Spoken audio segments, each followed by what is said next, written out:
Hey everyone, I'm Nick and welcome to the channel. Last time we pulled the supercharger off this car to keep it as a spare. And in this video, we're going to remove the transmission to keep that as a spare too.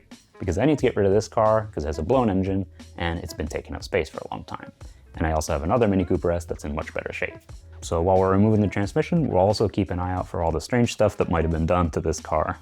Because we already found some weird stuff last time, so let's get started.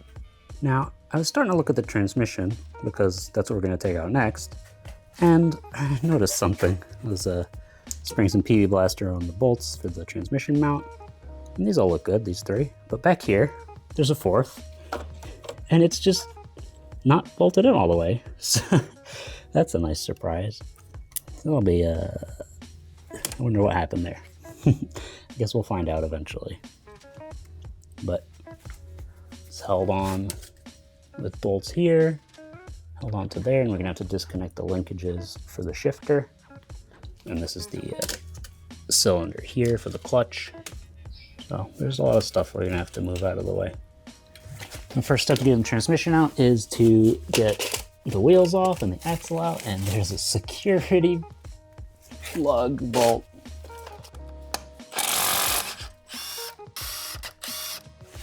All right, let's see what shape we've got. We've got the three, what's this? Yes. Next challenge is gonna be getting the wheel off. I guess it's seized. Oh no, excellent.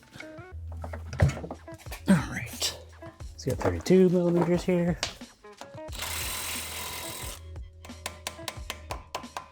They really mashed that on, huh? Very cool, very helpful. Excellent. Then we want to do the ball joint down here, so we could pull that out, knock this back, and take the axle out. I wonder what that's supposed to be. Yep, this is just stuff that's cut. I guess it's kind of a relief that this is not my project car, because there is a lot of mess to undo here. See what kind of socket I can use to undo the ball joint. Oh, geez, they're not even the same size.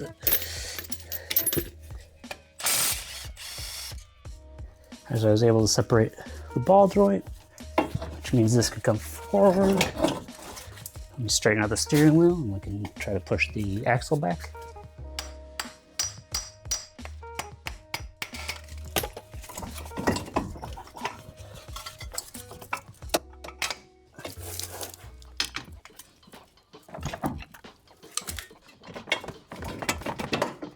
There we go, that's out. I guess it could be a spare, I don't know. Okay, same thing on the other side. Here we need to get the carrier bearing out for the right side axle. You can see up there, bolt's missing. This side we have an Allen key and a hex bolt up there. So I'm gonna try to figure out what size that stuff is and get it out. Probably take this out too to make a little bit more room, which is the power steering pump cooler. So that axle's out. This one's out. We'll have to get back under there to remove the starter bolt in a little bit, but let's get up to the top again, and we're gonna disconnect the shifter links right here. Use a couple big screwdrivers to pop these off. Oh, well, that's not supposed to be how it comes apart. Not good. Yeah, we're gonna have to replace these. Ow.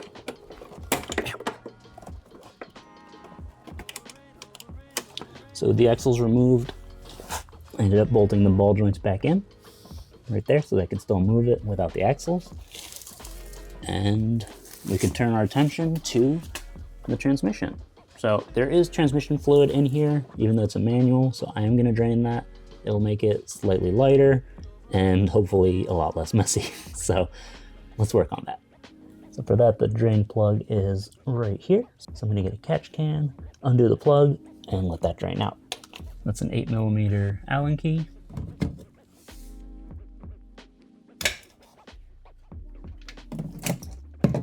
Shoot, the plug just, uh-oh, uh-oh, uh-oh, uh-oh, uh-oh, uh-oh. The plug blocked. No.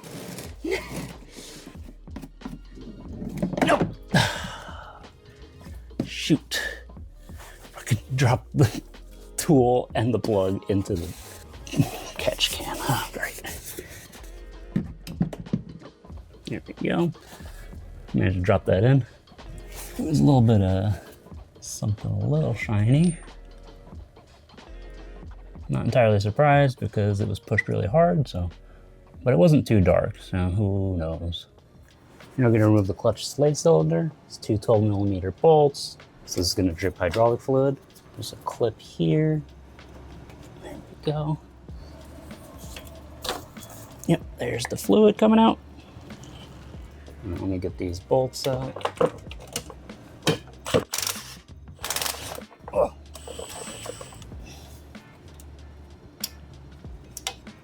There we go. That is out. You can save it. I don't know if it's good, but it's worth having on hand. So this just pushes right here to release the clutch. And once again, mismatched bolts. Very nice. There's our reverse gear sensor. I'm going to reach it from the driver's side wheel well. Let's unplug that. And then one less thing to worry about as we keep going. There's a clip. It clips on the back. You could push that back up and out. You can see it there. The little gray part towards the back. Before we keep going and remove this transmission, I do want to point out that this car's not going back on the road, so I am going a little faster and being a little less careful than you normally would want to be. And there's already stuff missing on this that would normally be there. So that's just something to keep in mind as you watch this. But if you're also removing a transmission, hopefully this video will help you out because you'll see where things are and get an idea of how things are put together. So let me show you some of the issues that I found so far. Like I mentioned, that mounting bolt is partially out, but there's something else that I just found earlier. You see right here, there's one of the mounting bolts. Right here, there should be another one right there. And that is missing, which is great. Back here, there should be some heat shields. I think that is a heater core bypass or something like that. There's I don't know, there's a lot of things that have been messed with in here.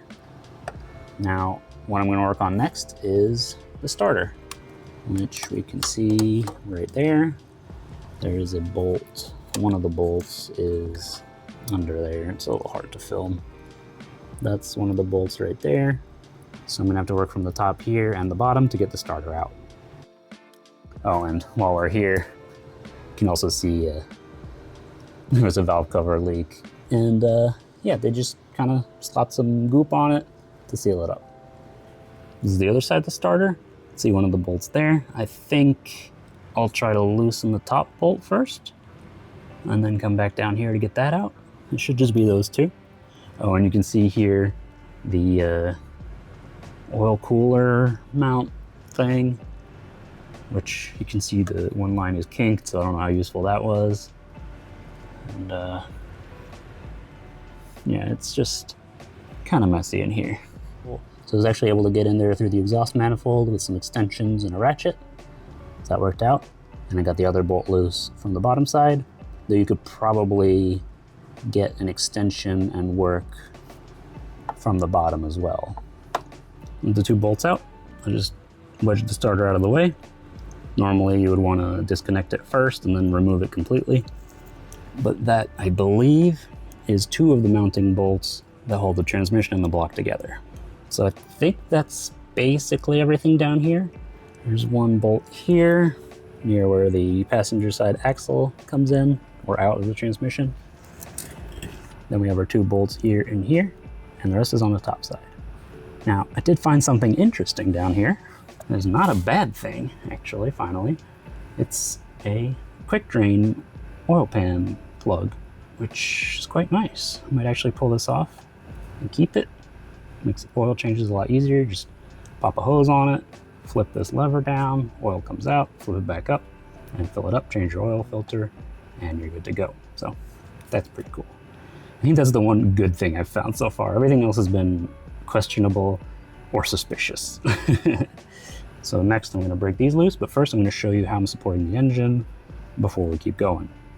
So because the transmission is one of the engine mounts here, we have one engine mount there, one on the bottom, down there and one right here. I have an engine support bar here, and it's hooked onto the exhaust manifold. Again, like I said, not being quite as careful as I would normally be because this engine's bad and this car's not going back on the road. But this will give me the peace of mind that the engine is supported because we're removing one of the major supports by taking the transmission off. Then after that, I'll have to figure out how I support the engine if those two mounts aren't enough. Let's get those 3 bolts out there, and then we'll work on the bolts on the top and then those bolts here, and we'll support everything with the transmission jack. So I've got the transmission jack underneath, the 3 bolts on the underside off. I'm gonna run a strap across the top through this area to secure it to the transmission jack, and we'll go from there. Okay, I got one here, another one back there. Let's get this one out first.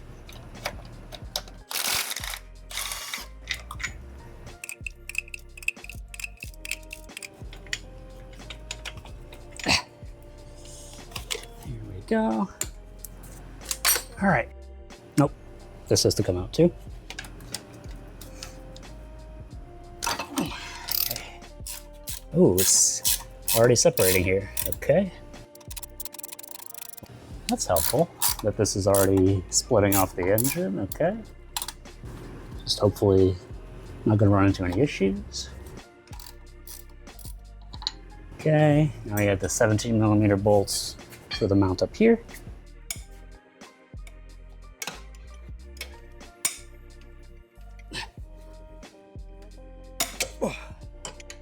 This is tight, or was tight. Oh yeah, that 4th one is just not in at all, huh? Here we go. Okay, it's coming loose. Do this one, we'll see. Everything is loose. Everything feels a little bit sketchy. Oh yeah, the engine's really loose now. Yeah, okay. Now I guess let's peek in here. So this has to come over the flywheel that stays on the engine. Oh, this is gonna get in the way. All right, let me unbolt that too.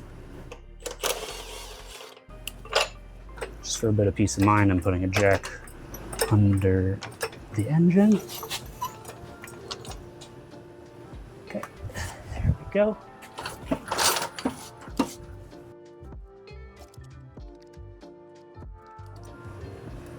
I guess we have to clear the torque converter.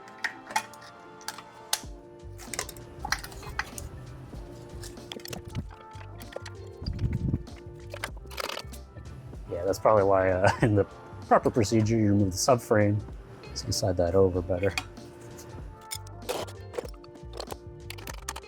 It's just bumping into stuff all over the place, which is not great. It interferes here. Yeah, I think the issue is the back of the transmission's binding on the subframe.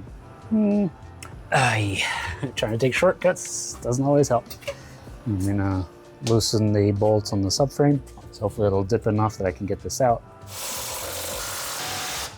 Okay, I loosened the subframe, all the bolts, I think, most of them anyway. Let's see how we're doing here. At this point, I've already messed around with the transmission for probably about an hour, but to show you just how much time it took me to do this wrong, I'm adding a stopwatch.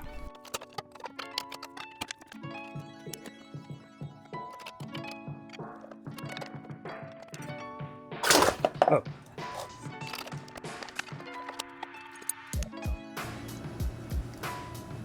The input shaft is free from the pressure plate and flywheel, but now we have to figure out how to pivot this out. Which I guess would be to bring this forward. Doesn't really help with all this AC stuff's in the way, so I'm going to unbolt it here.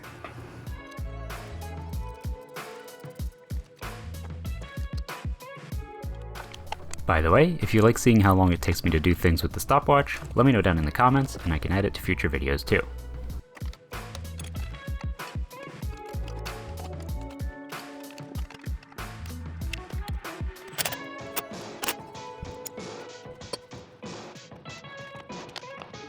So don't forget, this is not how you do it.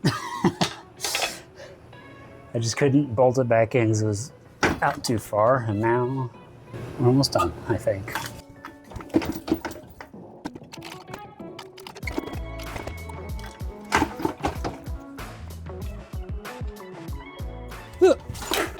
I lost my balance. Oh, there we go. I think. Yeah, pretty much. Okay. Yeah, all right. Transmission out the way it should not come out. Let's roll this out of the way. There we go. There we go. And now we have to figure out how to secure the engine.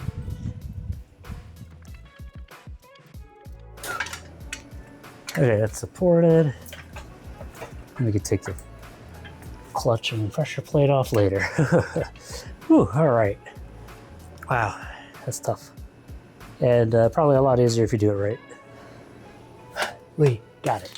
All right, now we're gonna get the pressure plate and the clutch off and the flywheel as well, because the whole point of doing this is actually to have this spare as an option to convert an automatic Mini into a manual Mini. So we need this, the clutch, and the flywheel. So I guess you could go for a lighter flywheel and other stuff. But I was told that this car has a new clutch, so we're gonna find out. We'll take a look. So there's bolts around the outside. So let's get those out. We're gonna wanna be careful because when we take the pressure plate off, I think the clutch is just gonna be sandwiched in there.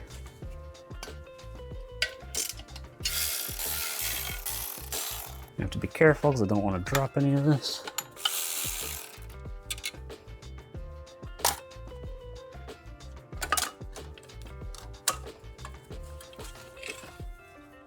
I think a Vallejo. It looks pretty recent. Yeah, 2021. Okay, cool. So it is a new clutch. And this looks decent. Okay, cool. Very nice. Good find. I think we could reuse this. Cool. Now I want to get this off too. I think this is heavier, so we have to be careful. I'm sure there's a specific order to tighten them in. I don't know if there is one to remove them in.